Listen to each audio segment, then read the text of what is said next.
রাজু, আজ আবহাওয়ার কি পরিস্থিতি দেখছেন? সাগর কতটা উত্তাল, বৃষ্টির প্রভাবে কি ধরনের ভোগান্তি হচ্ছে, আর নিচু এলাকায় পানি উঠেছে কিনা তাও জানাবেন।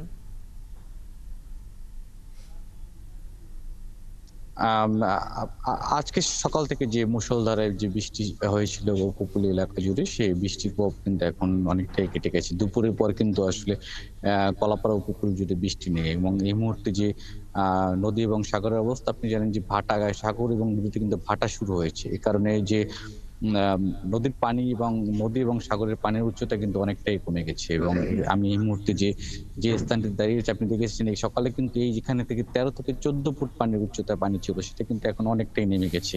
এবং এই সাথে যে সকল নিম্ন অঞ্চল প্লাবিত হয়েছিল, সেটা কিন্তু যে সেখানে পানি কিন্তু নেমে গেছে। আরেকটা বিষয় হচ্ছে যে কলাপাড়ায় যে দুর্যোগ কবলের যে সমস্যাটা তৈরি হয়েছে, সাগর কিন্তু এখনো উত্তাল রয়েছে। এবং এই কারণে যে আজকে সকাল থেকে যেসব মাছ ধরা ট্রলারগুলো উপকূলে ফিরে এসেছিল, তারা কিন্তু আসলে এখনো কিন্তু এই যে বিভিন্ন স্থানে নোঙর করে রয়েছে। এবং এখানকার ব্যবসায়ীদের সাথে কিছুক্ষণ আগে কথা হয়েছে, তারা যে বিষয়টি জানিয়েছেন যে সন্ধ্যার আগে যদি আবহাওয়া এরকম থাকে বা আবহাওয়া পরিস্থিতি কিছুটা ভালো হয়, তাহলে হয়তো রাতের দিকে জেলেরা আবার সাগরে বা নদীতে যাত্রা করবে। তারা যে বিষয়টি জানিয়েছেন যে আর কয়েকদিন পরে কিন্তু আবার মাছ শিকারের নিষেধাজ্ঞা শুরু হচ্ছে ২২ দিনের ১৩ তারিখ থেকে।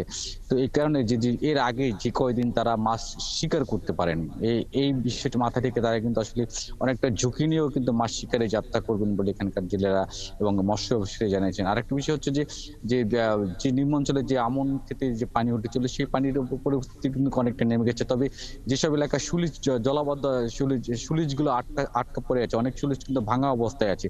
এই ভাঙা সুলিজগুলির কারণে কিন্তু অনেক এলাকার পানি কিন্তু নামতে পারেনি। বিশেষ করে যে নীলগঞ্জ, টিয়াখালী এবং ধানখালীর কিছু এলাকার কিন্তু অন্ততপক্ষে ৫,০০০ একর আমন ক্ষেত কিন্তু এখনো ২ থেকে ৩ ফুট পানির নিচে রয়েছে বলে এখানকার যে কৃষকরা আমাদের জানিয়েছেন। তারা আরেকটা বিষয় জানিয়েছেন যে এই মুহূর্তে কিন্তু যে আ ধানের পাশাপাশি কিন্তু এখন সেচ পদ্ধতিতে বিভিন্ন ধরনের মরিচ সহ বিভিন্ন ধরনের চাষাবাদ হচ্ছে। যে এই বৃষ্টির কারণে সেগুলো কিন্তু কিছুটা রক্ষা পেলেও কিন্তু এর শেডের বাইরে যেসব সবজি চাষাবাদ হয়েছে, সেগুলো কিন্তু এখন এই টানা বৃষ্টিতে একটি বিপদে, কারণ তারা বলছেন যে আগামী যে ২ থেকে ৩ দিন যদি এই অবস্থায় বৃষ্টিটা থাকে, তাহলে কিন্তু একটা ক্ষতির সম্মুখীন রয়েছেন। এবং আরেকটি বিষয় হচ্ছে যে আপনি জানেন যে পায়রা বন্দরে কিন্তু এখন পর্যন্ত ৩ নম্বর স্থানে সতর্ক সংকেত বহাল রয়েছে।